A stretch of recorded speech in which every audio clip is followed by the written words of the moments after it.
What's up, guys? We are Arizona. This is Dave and I. Nate is across the country currently, but here we are, and we are very excited to share our third album with you and a whole bunch of other new music and new treats. Thank you to Mr.Indie for this wonderful interview about great Mexican food and also new music, two of my favorite things. I hope they're your favorite things, and we'll see you this year.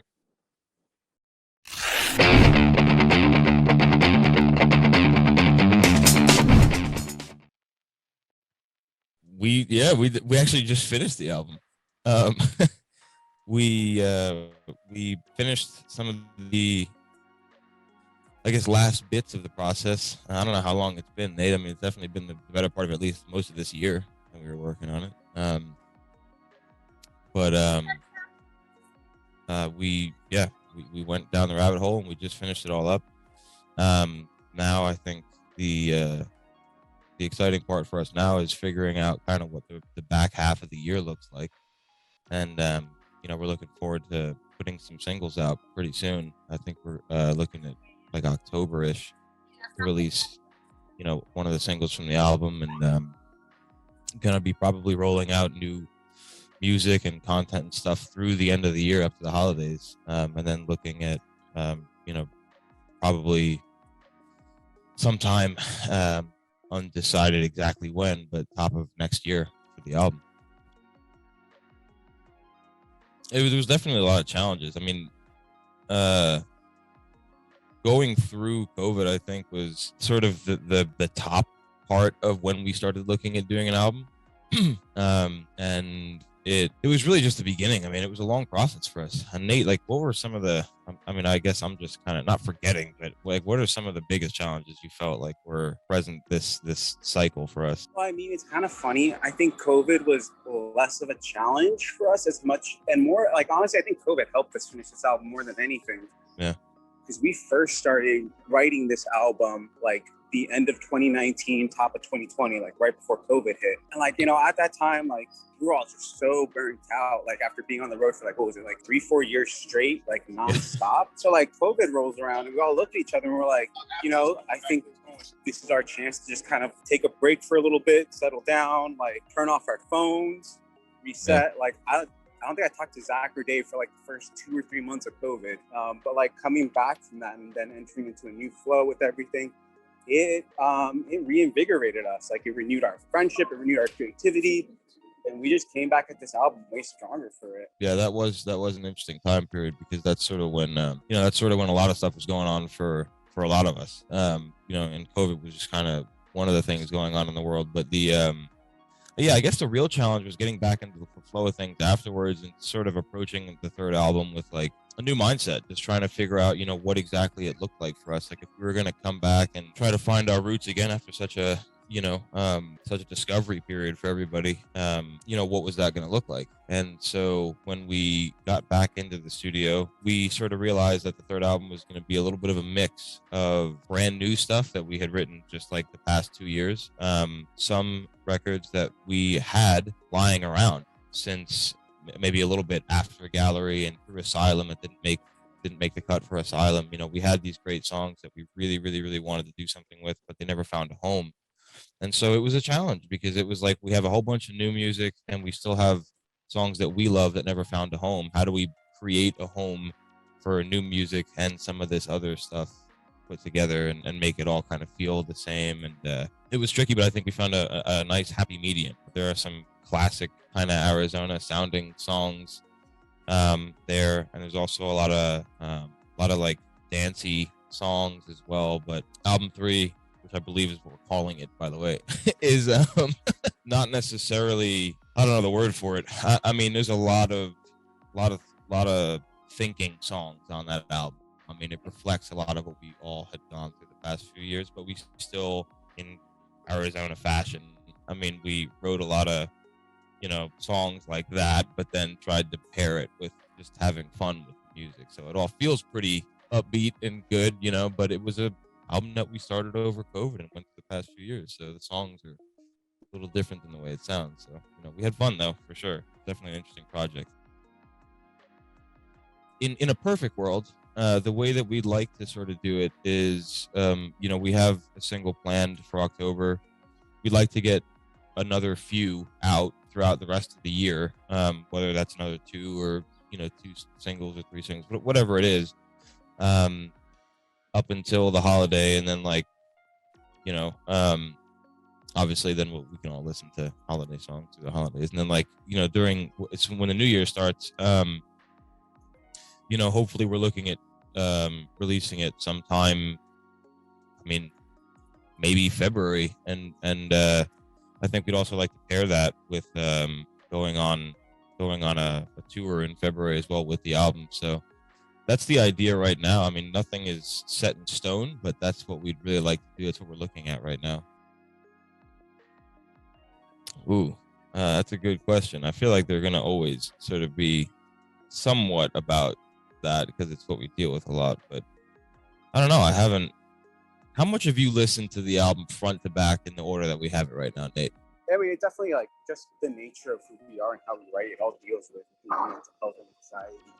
But I don't think it's as in your face as other songs we've done, like Freaking Out. It's True. Definitely a lot more just introspective and dealing with those like core feelings that. Yeah, it was an interesting time period for us because some of it was Dave just got here. It was an interesting time period because we were going through some bad things, some good things, right? Like, and some of the bad things were good things, right? Or became good things, or whatever. So there was a lot of writing involved in this transitional process from us, because like we said, after this album, I know a lot of people have released a lot of stuff earlier involving this, but we just haven't yet. But it was still the same time period for us. It was still sort of COVID, going into COVID, and then coming out of COVID. Like, that whole experience for all of us is when we made this album. So I think a lot of it was kind of being trapped in the world, being trapped in ourselves a little bit, and then the world coming back, and then honestly some of us coming out of being trapped in ourselves as well. So it was a very introspective time period for us, and the songs definitely reflect that a lot. There were some songs, like I said, that we had lying around before that, and so not the entire album is themed on that, but you can definitely see through the window into that time period a little bit with some of the songs on there. But overall, I think the album is something that we're still kind of learning. We have to learn things after we do them, because when you're in them first person, it's hard to judge what the whole thing feels like until you're done, right? And then you go back and listen to it and sort of watch yourself in an album for like 2 years after you're done. And we just finished like literally 2 weeks ago. So like we've been kind of living with it, but we can definitely say if there's anything going on in this album, it's certainly a little bit of a roller coaster. Nate is the one that makes almost every decision regarding our show. Like, I remember showing up famous moments amongst us as a crew. Like, I remember showing up to a festival called Hangout Fest in Gulf Shores, Alabama, and we get down there, and Nate shows up to the bus or to the hotel we were staying at, wherever we were, and he has this huge box, and we were like, "What the fuck is that, Nate?" And he was like, "It was like a 30-foot, like long, like blow up inflatable unicorn, like a big raft that you'd ride in like the ocean or something."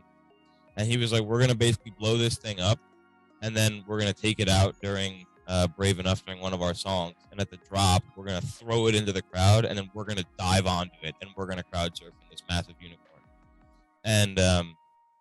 And I remember thinking to myself, "Yeah, fuck that, we'll see." But then I ended up making it, because I miss some of those. Sometimes Nate has those crazy ideas to get into the crowd. Sometimes I miss the opportunity to do it, or I miss the float and I fall on my face. But I made that one, and so like from crafting the set list all the way up to sort of crafting the experience for what the show is going to be. I mean, Nate does a lot of that stuff, and I have to just follow along, because like my brain wouldn't go to 30-foot fucking inflatable unicorn, but I'm glad his does, because it looks sick. You know what I mean? When we end up doing it, but yeah, definitely a Nate thing for sure. Yeah, we've been taking more couch naps before shows, man. I think we're getting old. I feel like I never used to do that as much, and now we're taking a lot of naps on the couches, the green rooms, the buses, or Like whatever. Yeah, literally napping until showtime, rolling off the couch and getting up there. yeah, That's the ritual. yeah. These days, yeah, for sure. I mean, we still do. I think what most bands or crews that are doing, such high octane type of shit every night. I think we do the similar things, which is, we all get together. We round up sort of before stage. We just we get together and just try to hype each other up and be thankful for where we are that night. And just share a little bit of energy before we go on stage. Little little football huddle and break, and then go on stage. And that's kind of it. We'll definitely always make sure we share a moment, but nothing crazy. Yeah. Yeah, no spoilers, but I don't know. I think it's a greater question. It's a bigger question for us, because I think what it comes down to is, like, we have these schedules and these places and things that we know that no matter what we kind of have to do. We have to go, take care of these things and go play these shows and these types of things and whatnot. But then there are always certain places that we want to do more in, and so the trick of the job is always trying to figure out, like, in these time periods where things are already kind of scheduled and already thought out, does it cover some of the things that we really want to do? And sometimes it does, and in which case, great. And in the event that it kind of doesn't, or there's something that we want to do that maybe isn't in that particular schedule, then we try to think to ourselves, like, is there a way we can go do different things or bigger things or things that we wanted to do, or go places we wanted to go. And so yeah, so yes, big maybe, big maybe for right now. I mean, yes, in short, we will definitely be in Mexico. I'm just not sure exactly when, but we're gonna be there for sure. Yeah. I mean, just be on the lookout, dude. I mean, we're finally kind of done with everything, so new music in October probably, and then throughout the rest of the year, and then looking for the album, sometime top of the year, possibly with a tour. We're still kind of working out all the details, but if we were sitting here as friends, that's what I would tell you, which I think we are. And it's been a wild couple of years, but we're really excited about the new music. I think the album that we have in front of us is probably going to be what brings us full circle to Gallery. I think this is like our full circle album. So if you loved OG original 2017 Arizona, then I think this is the album for you, for sure.